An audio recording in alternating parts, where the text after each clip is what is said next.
मुख्यमंत्री डॉक्टर मोहन यादव की अध्यक्षता में हुई कैबिनेट की बैठक में जन कल्याण, किसान हित, शिक्षा, स्वास्थ्य और अधोसंरचना से जुड़े कई अहम और दूरगामी फैसले लिए गए हैं।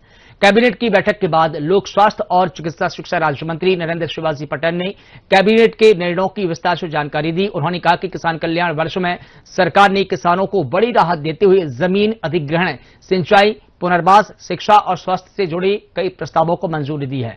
इन फैसलों से ग्रामीण अर्थव्यवस्था को मजबूती मिलेगी, कृषि उत्पादन बढ़ेगा और आम जनता को सीधे इसका लाभ मिलेगा। इंदौर के डेली कॉलेज में भाजपा का दीनदयाल उपाध्याय प्रशिक्षण वर्ग का अभियान हुआ, जिसमें मुख्यमंत्री डॉक्टर मोहन यादव शामिल हुए। देखिए हमारी खास रिपोर्ट।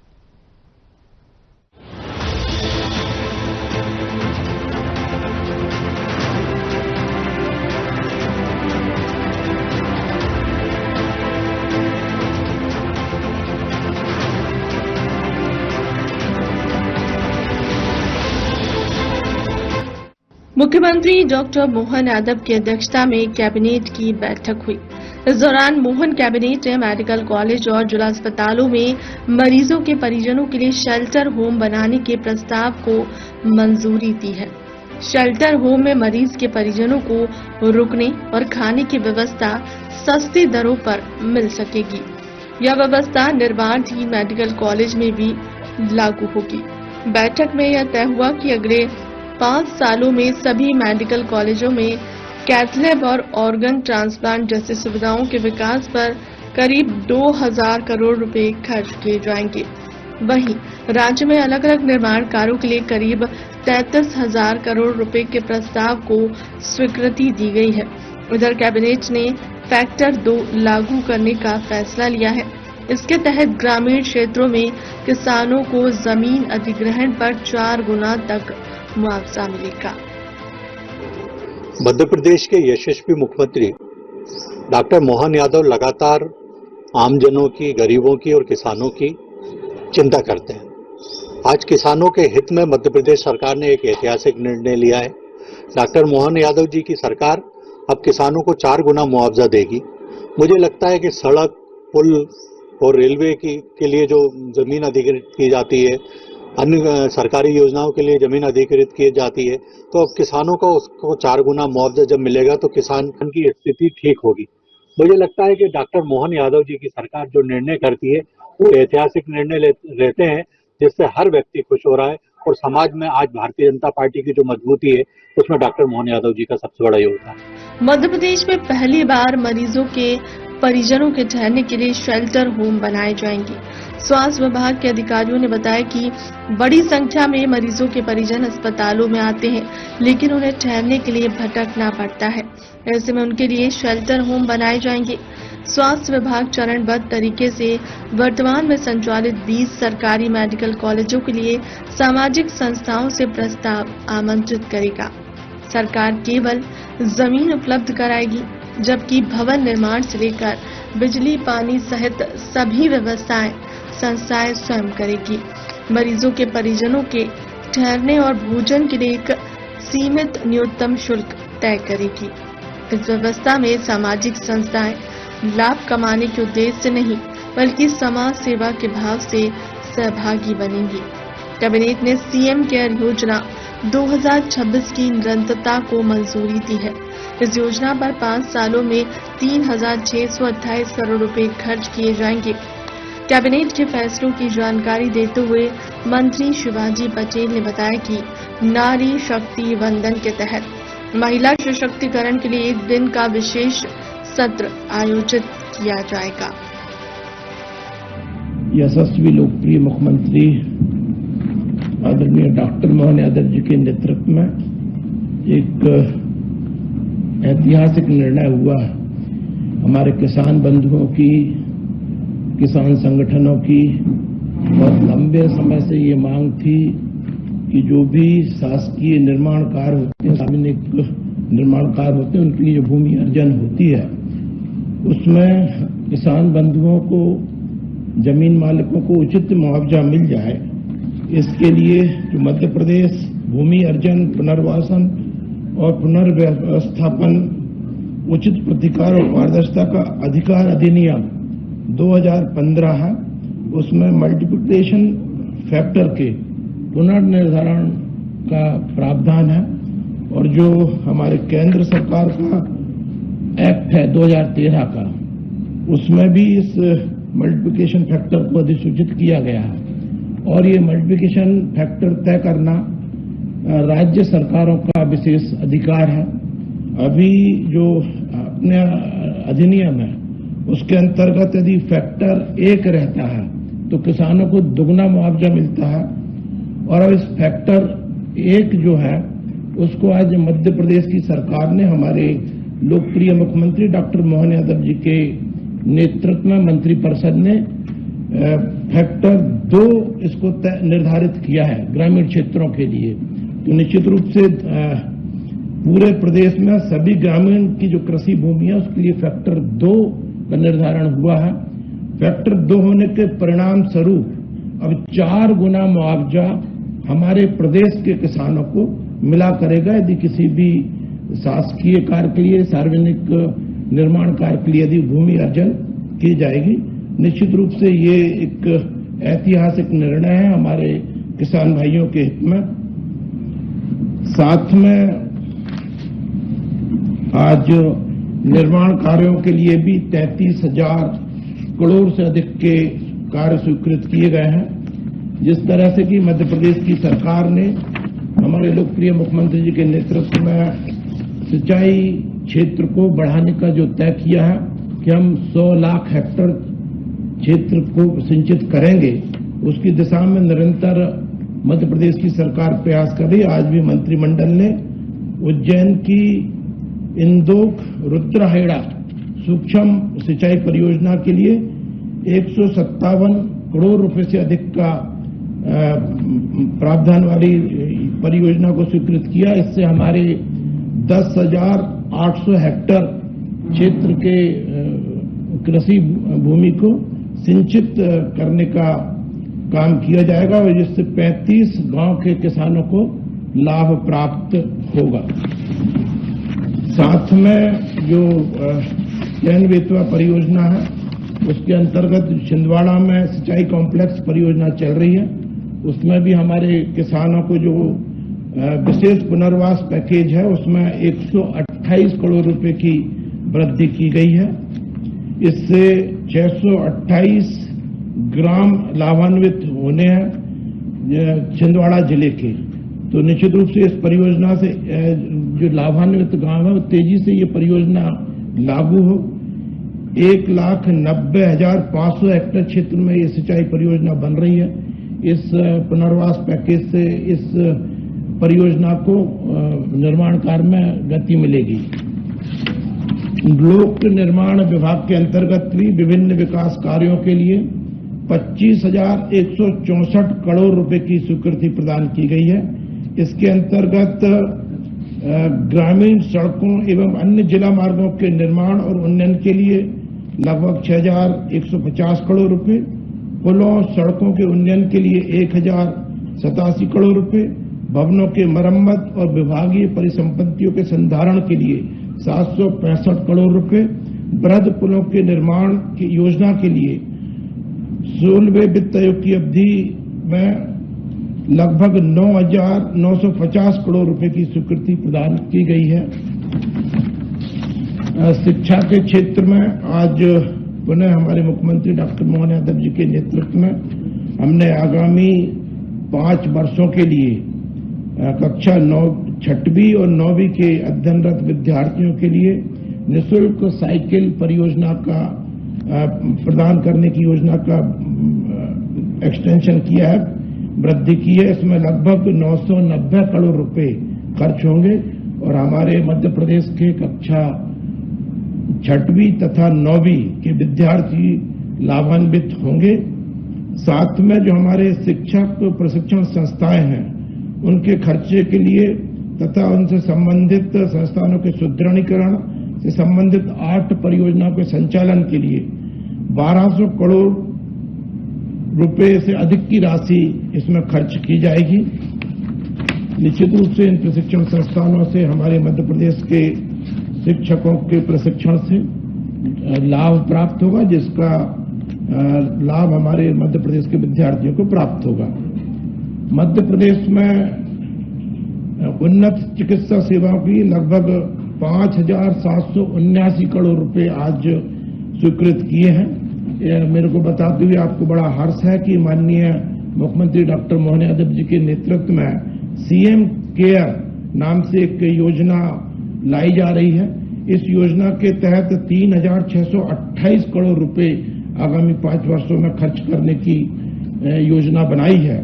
इस सीएम केयर योजना के माध्यम से जो ऑन्कोलॉजी है अर्थात जो कैंसर के इलाज के जो 3 सेक्टर हैं, सर्जिकल, मेडिकल एवं रेडिएशन, इसमें वृद्धि की जाएगी। कार्डियोलॉजी, कार्डिक सर्जरी तथा विभिन्न अंगों के जो प्रत्यारोपण की इकाइयां हैं उनके प्रावधान किए जाएंगे। इसके लिए शासकीय निवेश के साथ साथ अब्द होगा। डॉक्टर मोहन यादव जी के नेतृत्व में मध्य प्रदेश के मंत्रिमंडल ने ये अब्द होगा। डॉक्टर मोहन यादव जी के नेतृत्व में मध्य प्रदेश के मंत्रिमंडल ने ये बहुत जन उपयोगी निर्णय किया है। एक और निर्णय है कि चिकित्सा महाविद्यालयों में और जिला चिकित्सालयों में भी जो मरीज आते हैं उनके साथ में उनके परिजन रहते हैं। उन परिजनों को रहने की, खाने पीने की व्यवस्था की कई बार तकलीफ आती है। उसके समाधान के लिए इन संस्थानों में हम नो प्रॉफिट नो लॉस के आधार पर नॉन प्रॉफिटेबल ऑर्गेनाइजेशन जो रहते हैं उनके माध्यम से इन सभी जगह चिकित्सा महाविद्यालयों में, जिला चिकित्सालयों में ऐसी व्यवस्था करेंगे कि उनकी परिजनों के रहने की और खाने पीने की समुचित व्यवस्था हो सके। मध्य प्रदेश में उन्नत चिकित्सा सेवाओं की लगभग 5,779 करोड़ रुपए आज स्वीकृत किए हैं। मेरे को बताते हुए आपको बड़ा हर्ष है कि माननीय मुख्यमंत्री डॉक्टर मोहन यादव जी के नेतृत्व में सीएम केयर नाम से एक योजना लाई जा रही है। इस योजना के तहत 3,628 करोड़ रुपए आगामी 5 वर्षों में खर्च करने की योजना बनाई है। इस सीएम केयर योजना के माध्यम से जो ऑन्कोलॉजी है अर्थात जो कैंसर के इलाज के जो 3 सेक्टर हैं, सर्जिकल, मेडिकल एवं रेडिएशन, इसमें वृद्धि की जाएगी। कार्डियोलॉजी, कार्डिक सर्जरी तथा विभिन्न अंगों के जो प्रत्यारोपण की इकाइयां हैं उनके प्रावधान किए जाएंगे। इसके लिए शासकीय निवेश के साथ साथ निजी भागीदारी की भी विशेषज्ञता का उपयोग किया जाएगा। नवीनतम तकनीक और पूंजी निवेश का उपयोग कर सेवाओं की उन्नत गुणवत्ता और उपलब्धता सुनिश्चित की जाएगी। इससे हमारे चिकित्सा महाविद्यालय को सुपर स्पेशलिटी, हर चिकित्सा महाविद्यालय में सुपर स्पेशलिटी इन जो क्षेत्र मैंने आपको गिनाए हैं इनकी जो आधुनिक तकनीक है उसके समावेश किया जाएगा। और चिकित्सा महाविद्यालयों के उन्नयन के लिए भी आज 1,503 करोड़ रुपए की राशि स्वीकृत की है। निश्चित रूप से जो सीएम केयर योजना आई है इससे टर्सरी लेवल का हमारे यहाँ पर इलाज और सरलता से हमारे मध्य प्रदेश के निवासियों को प्राप्त होगा। डॉक्टर मोहन यादव जी के नेतृत्व में मध्य प्रदेश के मंत्रिमंडल ने ये बहुत जन उपयोगी निर्णय किया है। चिकित्सा महाविद्यालयों में और जिला चिकित्सालयों में भी जो मरीज आते हैं उनके साथ में उनके परिजन रहते हैं। उन परिजनों को रहने की, खाने पीने की व्यवस्था की कई बार तकलीफ आती है।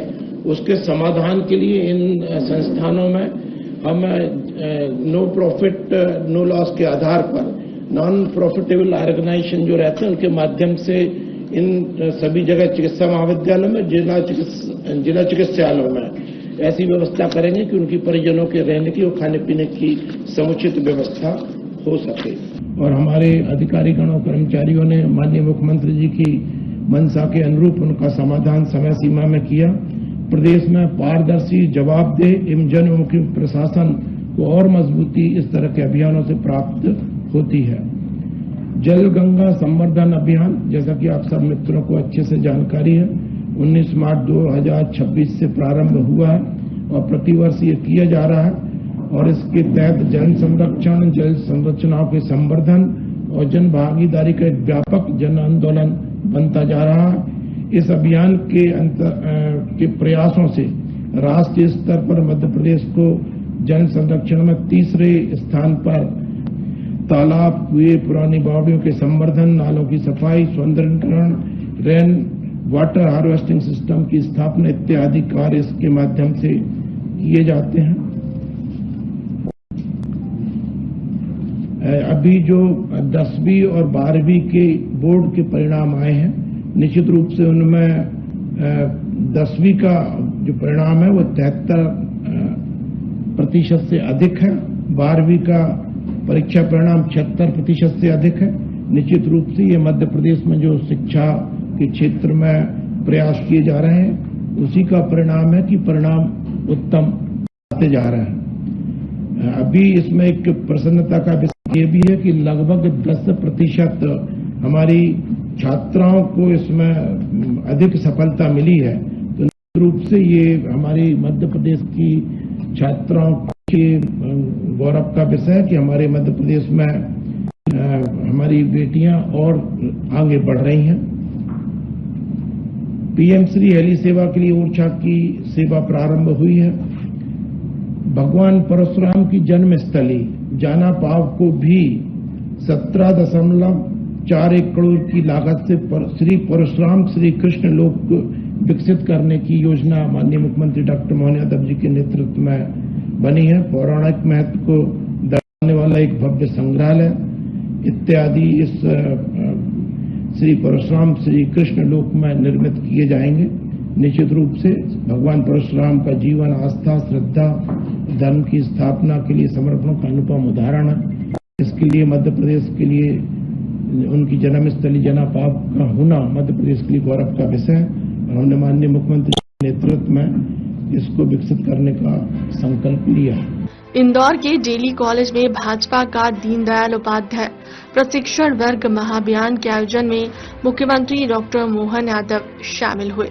प्रशिक्षण वर्ग कार्यक्रम में मध्य प्रदेश सहित छत्तीसगढ़, महाराष्ट्र, गुजरात, दादर और नगर हवेली, नवी मुंबई और अंडमान निकोबार के 3 से 4,000 कार्यकर्ता शामिल हुए। प्रशिक्षण वर्ग में आगामी दिनों में जिला स्तर पर होने वाले प्रशिक्षण वर्ग कार्यक्रम के लिए इन कार्यकर्ताओं को प्रशिक्षित किया जाएगा। सीएम ने अलग अलग राज्यों से आए कार्यकर्ताओं से संवाद किया। प्रदेश अध्यक्ष हेमंत खंडेलवाल, मंत्री कैलाश विजयवर्गीय समेत अन्य पदाधिकारी भी कार्यक्रम में शामिल हुए। बीजेपी प्रदेश अध्यक्ष हेमंत खंडेलवाल ने मल्लिकार्जुन खड़गे द्वारा प्रधानमंत्री नरेंद्र मोदी की गई टिप्पणी पर जमकर हमला बोला। वहीं मुख्यमंत्री डॉक्टर मोहन यादव ने कहा कि आज मैं इंदौर से हमारे प्रांत के अलग अलग जिला स्तरीय कार्यशाला के वक्ताओं के प्रशिक्षण कार्यशाला में शामिल हुआ। अलग अलग राज्यों के सभी वक्ताओं ने अपने विषयों को लेकर जो प्रशिक्षण प्राप्त किया। हमारी पार्टी की विशेषता है संगठन आधारित तंत्र हमारा, हर काम के लिए वैचारिक रूप से भी और संगठन के साथ व्यक्ति निर्माण और व्यक्ति के जीवन में भी बदलाव आए। ऐसे प्रशिक्षण के इस कार्यक्रम के अंतिम सत्र में शामिल होना एक सौभाग्य की बात है।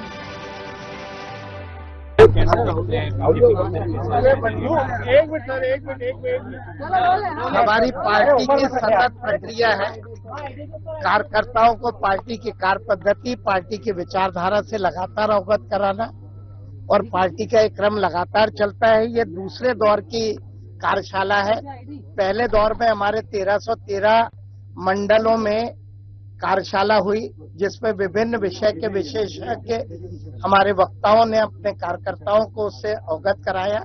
अब जिलों की कार्यशाला हमारी शुरू हो रही है। उसके लिए लगभग 6 राज्यों के 348 लोग आज कार्यशाला में आए हैं जो हर विषय से पारंगत लोगों से अपनी विषय की जानकारी लेंगे और अपने प्रदेशों में जिले में होने वाली कार्यशाला में हमारे कार्यकर्ताओं को उन विषय से अवगत कराएंगे ताकि हर कार्यकर्ता तक भारतीय जनता पार्टी की विशेष कार्य पद्धति और हमारी विचारधारा कार्यकर्ता तक पहुंचे और हमारी एक जो विशेष पहचान है वो हर कार्यकर्ता में परिलक्षित हो, हर कार्यकर्ता में उसका आचरण हो।